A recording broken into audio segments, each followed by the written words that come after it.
but that'll do. Really comfortable for Ireland, and you've got to love what Italy... Good evening, folks. Welcome to another rugby review. For this one, I am doing Italy versus Ireland. Another Six Nations weekend game. It was played in Stadio Olimpico in Rome, Italy. This was another interesting game. This was another interesting game.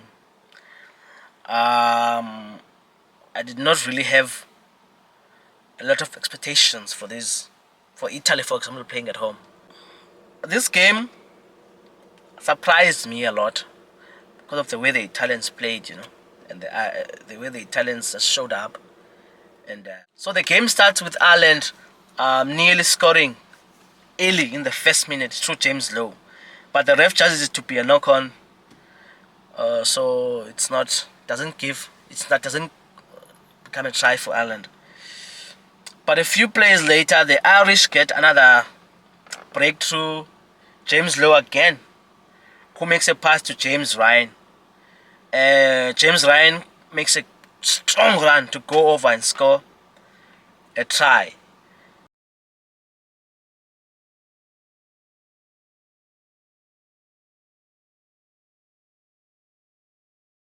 It's an early score for Ireland. I think it's even inside 3 minutes in the game. Typical of Ireland, as I mentioned in the past videos, that they like scoring early in games. They always start early. They score early. But the Italians don't lie down. They initiate their own attack from halfway and proceed to manipulate the energetic Irish defense through some quick and nippy running lines for a few phases until the number 8 Cannone breaks the Irish lines, but gets tackled close to the Irish try line. The Italians recycle, and the number 9 Vanni picks up the ball from the ruck to get over the white chalk to score for Italy.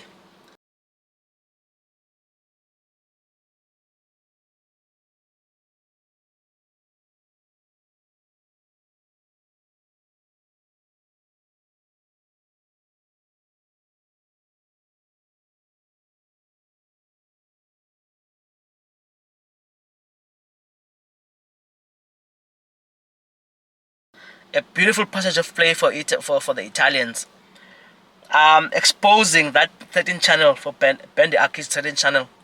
Ireland are not using Gary Ringrose in this today's match. I think Ringrose would have read that play much better than Bendy Aki. The Italians exposed that channel between McCloskey, that 13 channel between McCloskey and James Lowe, and Bendy Aki is left wanting there.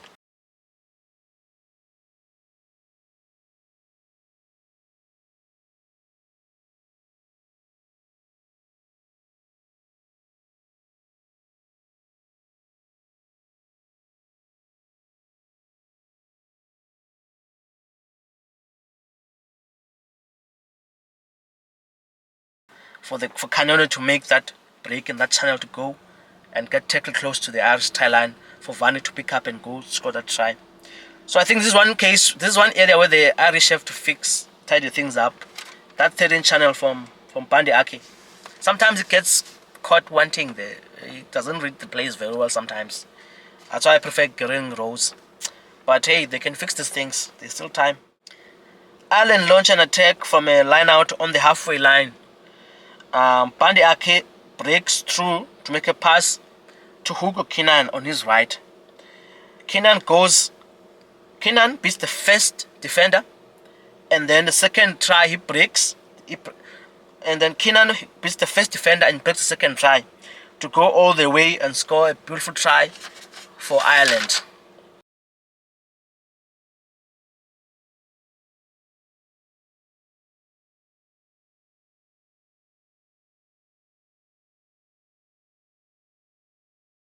It's a beautiful set piece try for Ireland. It's a beautiful set piece try from a line out. Just simple passing and they break through that Italian defense.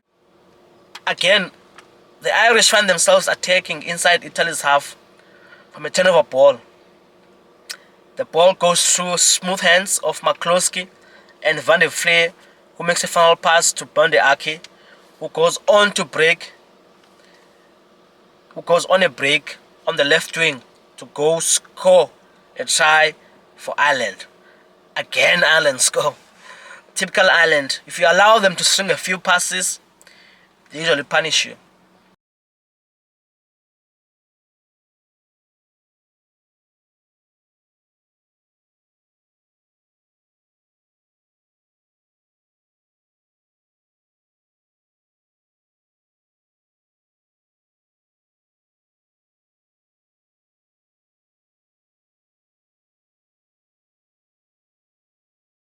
Yeah, the Italians are not doing well in this game. They are not. They can't. They during this spell, these Irish spells, Italians look very disjointed. And also, I made a note that Italy are getting hit by the multiple turnovers they are conceding. Italy are not returning their ball, so that's why they're getting so much. They're getting hit by Ireland because they're not retent. It's a ball retention ability that is very low from the Italians. So 5 minutes before the halftime, Ireland get a penalty 5 meters out from Italy's tie line, and they opt for a quick tap as usual. They are number 2. This time it's Ryan Kelleher. They work the ball for a few phases using their forwards Jack Conan, Doris, and Josh van der Fleer, until it is moved through some soft hands towards the right to find Meg Hansen, who goes over the chalk line for another Irish try.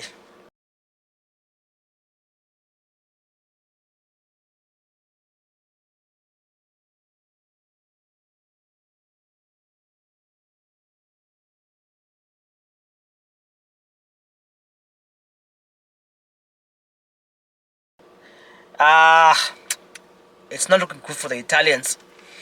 It's all Ireland before the halftime. It's all Ireland. They are everywhere. Ireland, Ireland, Ireland. But then until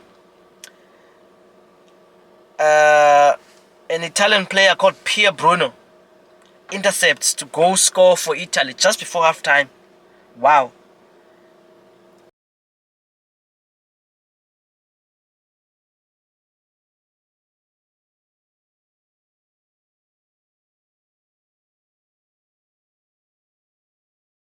Wow.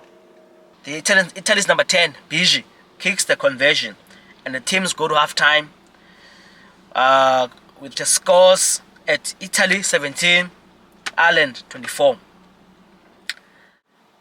And the teams come back from the second half, and Ireland continue from where they left off in the first half, with attacking spells close to Italy's try line.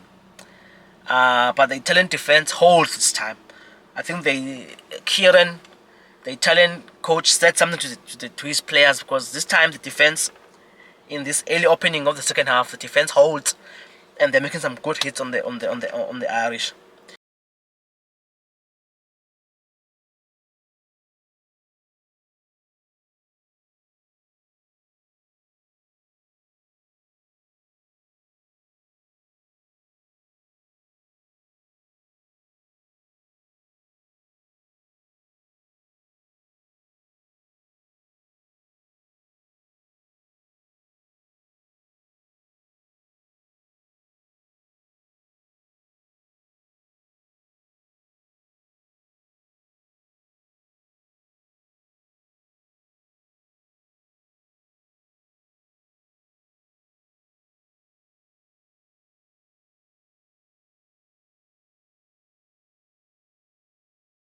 Italy survived the onslaught up until the 60th minute.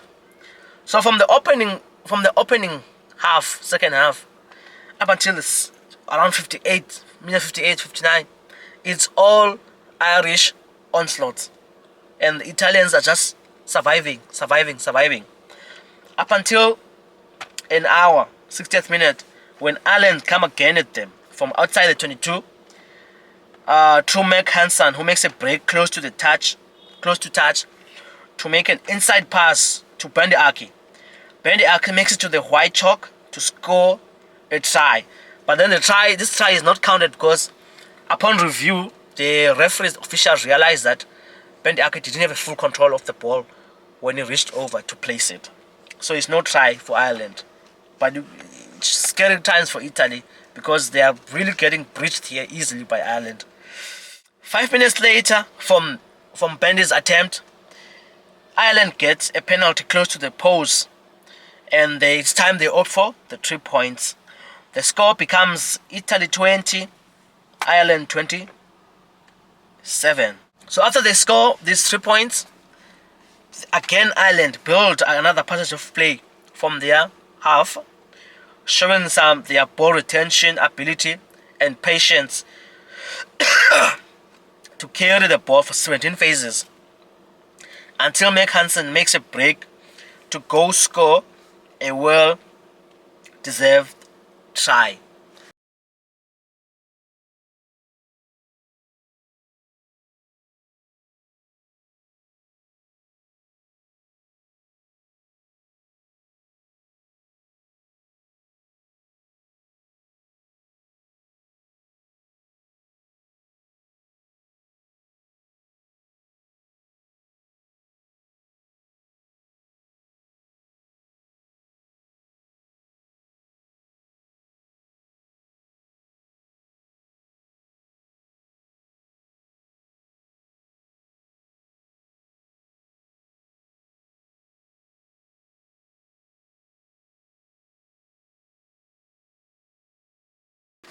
Again, it's a mistake from Italy.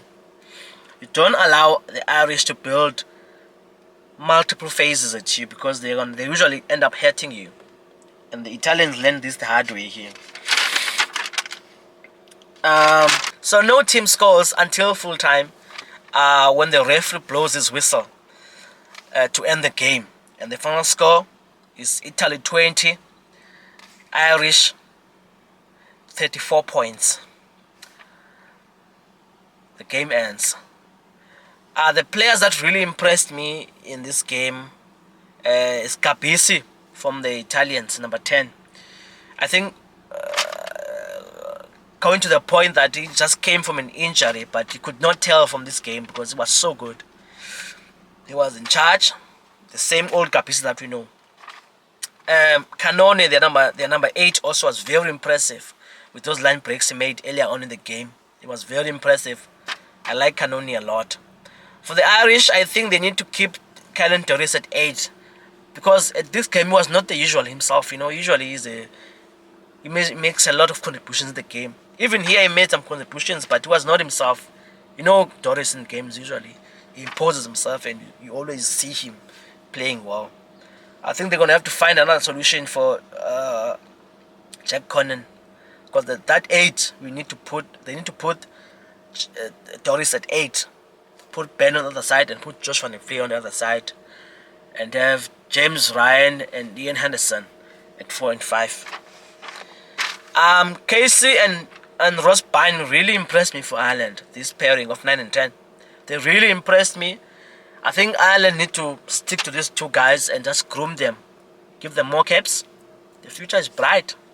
They need more depth in this position, especially because Sexton at 10 is almost retired, so they need a 10 there. And I think Ban is someone who's gonna take over when Sexton retires. Yeah, that's it for this game. It was a good game. It delivered more than I had expected.